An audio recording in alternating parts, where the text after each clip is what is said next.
Welcome. Today we'll talk about disorders of the liver, specifically hepatitis and acute liver failure. So before we begin, let's talk about how to interpret abnormal liver tests. So how do you generally approach a patient who has abnormal liver lab tests? First, you should always identify the pattern of injury and then look for the underlying cause. So what do we mean by the pattern of injury? There are two types of liver injury. The first type is hepatocellular injury pattern, where you have a predominant elevation in the aspartate transferase or the alanine transferase, or abbreviated as AST and ALT. The second type of pattern is a cholestatic injury pattern, where there is a predominant elevation in the alkaline phosphatase or ALP or GGT. So if you remember these two key patterns in liver injury, you'll be able to interpret most liver tests. So now let's go to a case. A 48-year-old man is seen in clinic. His past medical history is notable for IV drug use 8 years ago. He has no family history of hepatitis.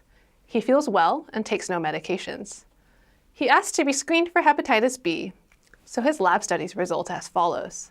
His ALT is normal. Hepatitis B surface antigen is negative. Hepatitis B surface antibody is positive. His hepatitis B core antibody is positive. And when tested for viral DNA, he has less than 20 copies. So how do we interpret his serologies? This is a difficult question, so we'll break it down. First, he has a history of intravenous drug use, which places him at elevated risk of having a hepatitis B infection. If we first look at his ALT, because it's normal, this suggests to us that there is no active hepatitis currently. He has both, however, a positive surface antibody and a positive core antibody. So we'll talk about what that means next. So the big question is, does he have an active infection, or did he have a prior infection that was cleared? So before we go into hepatitis B serologies, let's take a step back and talk about the various types of hepatitis.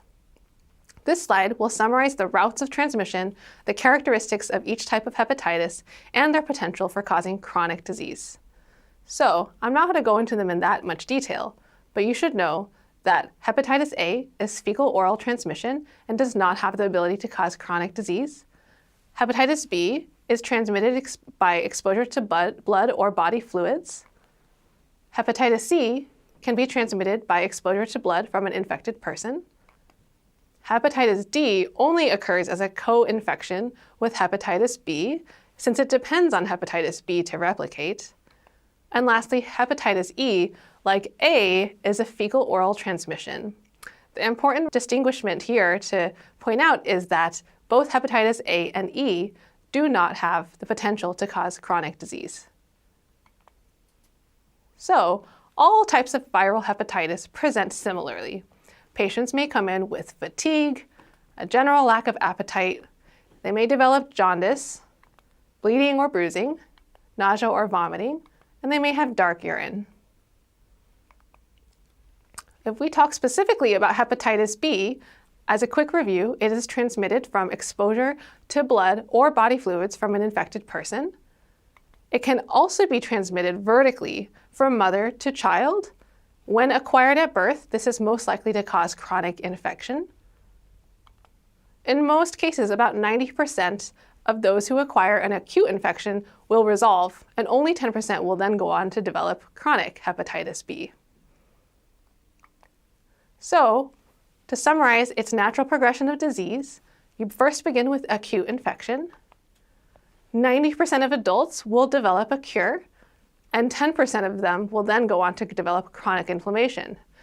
Note here that in children who acquire hepatitis B from vertical transmission, their disease is very different, and over 90% of them will actually develop chronic hepatitis B.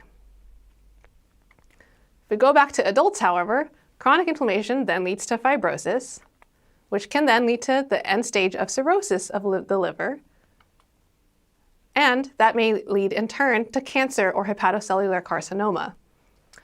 Hepatitis B, however, is unique in that you do not need to develop fibrosis or cirrhosis to develop cancer. So you can go straight from chronic infection or chronic inflammation to cancer.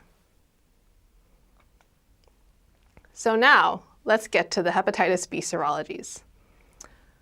We'll go through first each serology test and how to interpret it. And then we'll go through some common scenarios you may encounter, since this is quite a challenging topic. So the first test is the Hep B surface antigen. Its presence indicates that the person is infected in general. The second test is a surface antibody.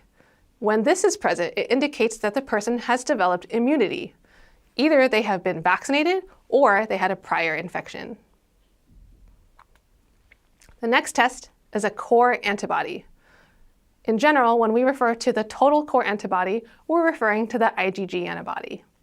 This appears initially during the first infection, and then its presence later on indicates a prior or ongoing infection. The next test is the core IgM antibody.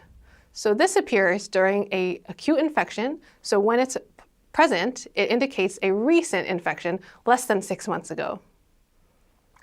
The last thing you may see is a Hep B E antigen. This simply indicates that there is active viral replication going on. So now that we've covered that long list of different types of serologies, let's go through some common scenarios that you might encounter on a test or in a patient. Before we do that, let's talk a bit about what these antibodies and antigens look like over the course of the disease.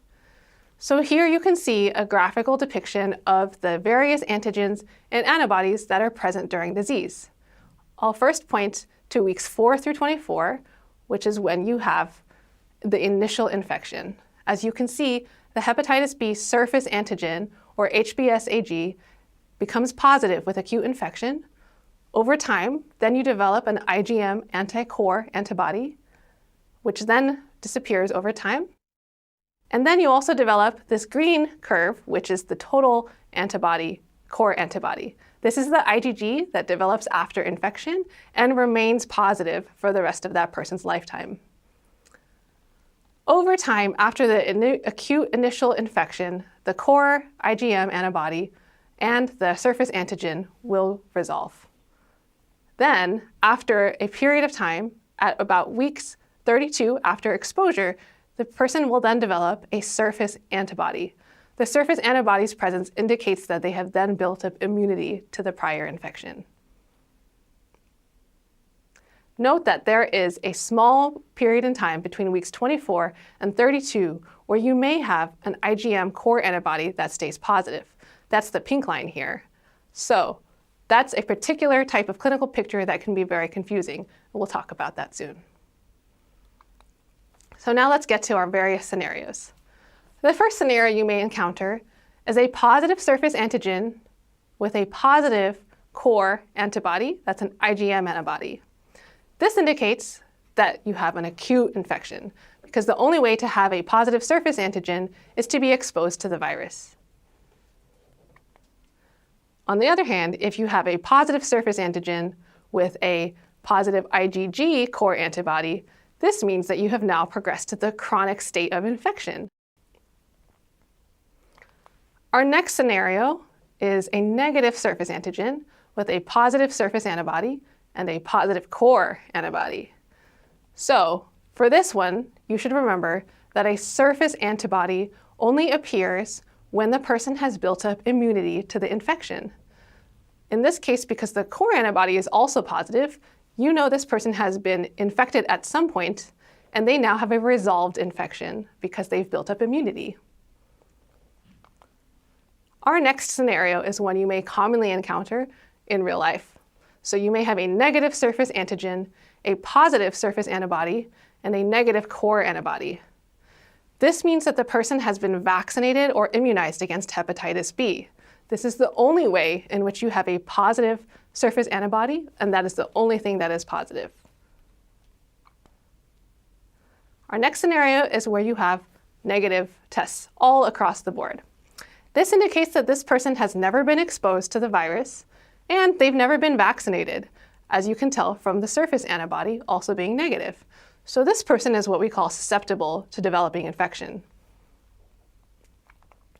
Lastly, we mentioned that window period where you may have an isolated core antibody. This can be many different things. It can either be that window period between acute and chronic infection that we discussed earlier. It can mean that the person has recovered. It can be a latent or dormant phase of the virus, or it could be a false positive.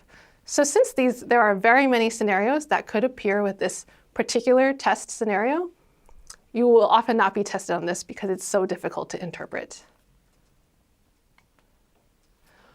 So who to treat with hepatitis B is a very complicated decision, but we take into account several different factors, including pregnancy, whether they developed cirrhosis, do they have an elevated ALT, a high level of DNA replication, acute liver failure, are they immunosuppressed or planning to become immunosuppressed on various medications, or do they have a co-infection with hepatitis C?